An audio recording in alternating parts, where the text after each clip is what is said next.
అందరికీ నమస్కారం. నేను మీ ఆయుర్వేద డాక్టర్ చిట్టిపొట్ల మధుసూదన శర్మని. మనం ఈ వీడియోలో పులిపిర్ల సమస్య తగ్గేందుకు చక్కటి గృహ వైద్యం అనేటువంటి అంశాన్ని గురించి తెలుసుకోబోతున్నాం.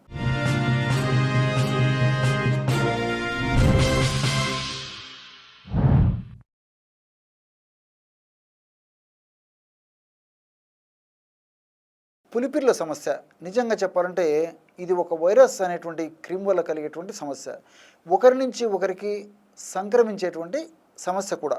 అంటే ఒకరికి ఈ పులిపిర్ల సమస్య ఉంటే ఆ చర్మ కాంటాక్ట్ వల్ల కానీ ఆ పులిపిర్లకు సంబంధించినటువంటి వైరస్ యొక్క ప్రభావము వైరస్సు ఇతర చర్మం మీద కాంటాక్ట్ అయినప్పుడు కానీ ఇతరులు కూడా వచ్చేటువంటి పరిస్థితి ఏర్పడుతుంది.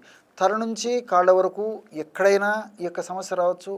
అంతేకాకుండా అత్యంత తక్కువ ప్రమాణం అంటే ఒక నువ్వు గింజ ప్రమాణం నుంచి కుకుడు గింజ ప్రమాణం వరకు కూడా ఈ యొక్క పులిపిర్లు వచ్చేటువంటి పరిస్థితి ఏర్పడుతుంది.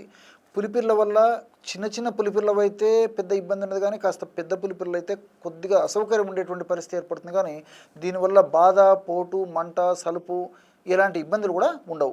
ఈ పులిపిర్ల సమస్య వ్యాధి నిరోధక శక్తి తక్కువగా ఉన్నటువంటి వాళ్ళలోనే ఎక్కువ శాతం మందిలో కలుగుతూ ఉంటుందన్నమాట. దీనికి సంబంధించి మరి ఔషధం ఎలా తయారు చేసుకోవాలంటే పైపూత మందికి సున్నం తగినంత తీసుకోండి.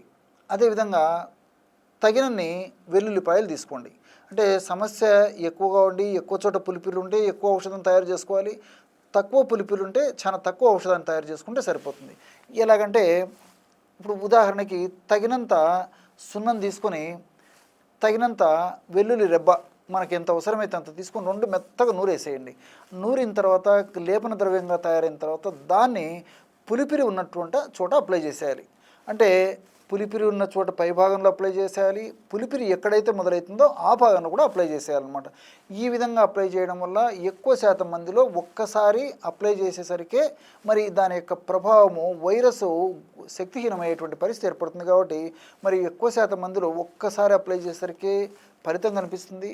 మరి అవసరాన్ని బట్టి పరిస్థితిని బట్టి మరి 2 సార్లు 3 సార్లు అవసరమైతే 4-5 సార్లు కూడా ఈ యొక్క ఔషధాన్ని అప్లై చేయాల్సినటువంటి పరిస్థితి ఏర్పడుతుందన్నమాట. కాబట్టి ఈ విధంగా ఔషధం అప్లై చేసిన తర్వాత ఆ పులిపిర్లు తగ్గిపోయినట్టు మనకి ఎలా తెలుస్తుందంటే పులిపిరి భాగం అంతా మెత్తబడిపోవడము, అదేవిధంగా సన్నబడిపోవడము, నల్లగా తయారు కావడం జరిగేసి క్రమక్రమంగా పులిపిరి ఊడిపోతుందన్నమాట. ఈ ఊడిపోయినటువంటి భాగంలో మంట, సలుపు ఉండి ఏదన్నా కాస్త గాయమైనట్లు అనిపించేట్లయితే పసుపులో కాస్త తేనె కలిపేసేసి రంగరించేసేసి రోజు ఒక్కసారి కానీ 2 సార్లు కానీ అది తగ్గేదాకా వాడితే సరిపోతుందన్నమాట. కాబట్టి ఈ విధంగా పులిపిర్లు ఉన్నటువంటి భాగంలో అంతా కూడా ఈ యొక్క ఔషధాన్ని అప్లై చేసుకోవచ్చు. కంటి చుట్టూ ఉన్నటువంటి ప్రాంతంలో మాత్రం ఈ యొక్క ఔషధాన్ని అప్లై చేయకూడదు. అదేవిధంగా ఎక్కువ పులిపిర్లు ఉన్నటువంటి వాళ్ళు ముఖ్యంగా డయాబెటీస్ వ్యాధిగ్రస్తులు మాత్రం వైద్యుల సలహా లేనిదే ఈ యొక్క ఔషధం వాడరాదనమాట. మిగతా వాళ్ళందరూ కూడా వాడుకోవచ్చు.